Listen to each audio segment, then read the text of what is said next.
Hey guys, I'm Jill and I am filming this video. If you cannot tell by the title, today's video is going to be me giving you unsolicited advice. I guess not necessarily advice, but low-key it's just going to be me yapping and also giving you some tips and tricks, I guess, going through high school as an incoming senior. I don't know our class sign yet, but anyway, yes, class 126. Also, I wanted to make this video more chill, so no harsh lighting today. I have not seen my other videos. I hate my big light.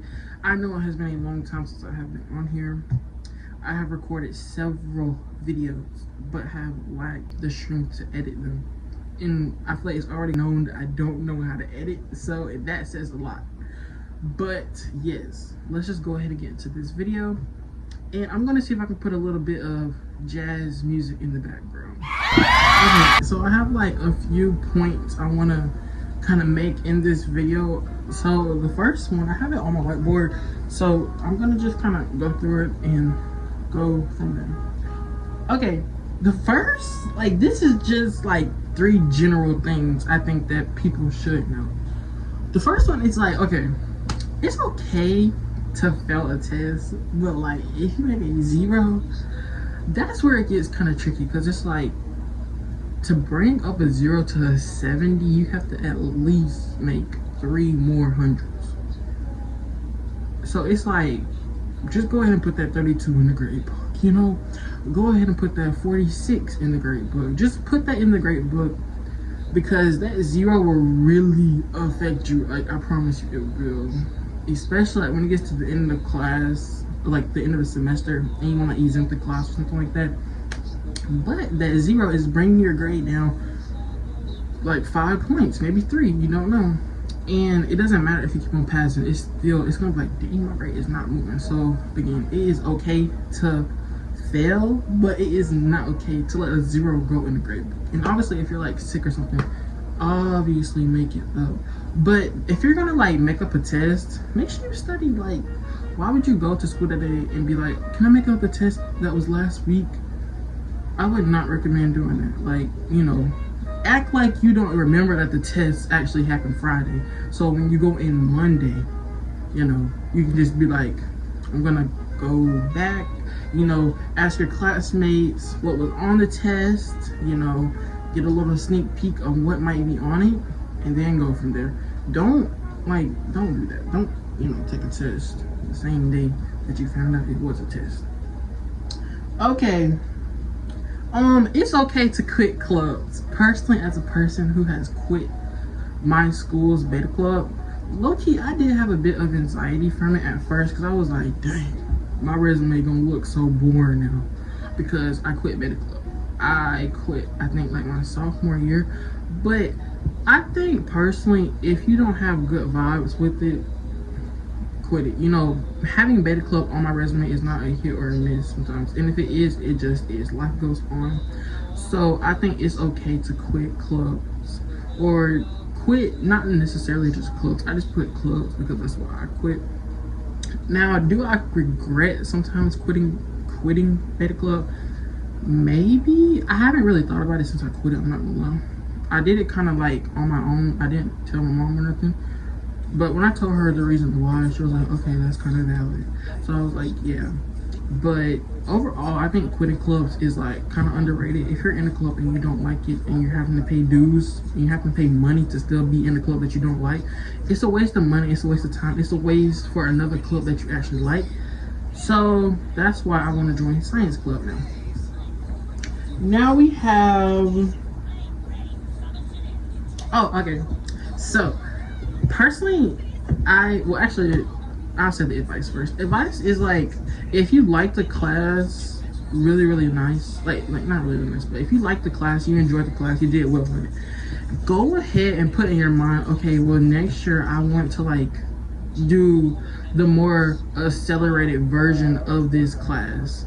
I just noticed I have ads on my Spotify. Okay, oops. Now we're on to like the second topic of the video, which is questions that underclassmen, or just like really anybody that's not like a senior, I guess you would say, in college, not college, in high school, would ask. And I went pretty much on TikTok and just like screenshotted questions because I did want to get some like accurate ones. So these are just those. Nobody asked me these questions personally, but you know, I might have an answer. Also, it's like 7 questions, but I'm only gonna ask like ones I think that like important, because I did screenshot a bunch. So one says, should I take AP classes or dual enrollment? Personally, the only reason I didn't take dual enrollment was because I didn't have transportation to the dual enrollment classes, which kind of sucked, but it's okay. Hopefully I can take it my senior year. But yes, I would recommend dual enrollment, because I mean, if you're in high school and you can be like a sophomore in college, that's good. So I would say dual enrollment classes, dual enrollment credit or whatever. And then what was your hardest class, my junior? Wait, I'm wording this wrong. What was your hardest class and how did you survive it? So for me, my hardest class was physics. I think because I didn't even know what physics was, I'm not gonna lie. Literally, I still really can't give you a definition of what physics is. I don't really know. I mean, it might be delta X, something with, it was a lot of deltas. I mean, a lot of deltas. I will say that. But I think physics was my hardest class, and how I survived it was just coming home and working on it every day. Even if it was a worksheet that we got in class and he said it was due at the end of that day, I would not turn it in if I knew I was going to get a bad grade. I would just take it home, do it, perfect it, and then turn it in the next day. Luckily, again, my physics teacher, he was more on the chiller side. He wasn't as strict as, I guess, other science teachers. So he would just accept it, you know, so I was happy about that. But yes, I think just making sure you understand how to do it, because we took tests and quizzes, but when it comes to quizzes is what's going to be on the test. So if you're not passing the quizzes, you're not going to pass the test. So it's like, perfect what you know and learn what you don't know for when the quizzes come, so you'll just ace the test or do good on the test. You don't have to ace anything, just do your best. How do you study without burning out? This is a really good one, because I feel like second semester I was starting to get very like burnt out, as in like I was tired, did not feel like doing anything, did not feel like studying, especially after those state exams and after the final tests and stuff like that. I was like, oh my gosh, I'm not doing anything else. But the main thing with studying is like, I feel like I study is like I talk about it, or I cram. I do not recommend cramming because sometimes it doesn't work. But for my healthcare class, I think sometimes that really does help me, is like looking over the notes before a test. And I can't necessarily give you any proof of me like cramming and then passing, because obviously can't. Oh. Okay, and then one thing you wish you spent less time worrying about.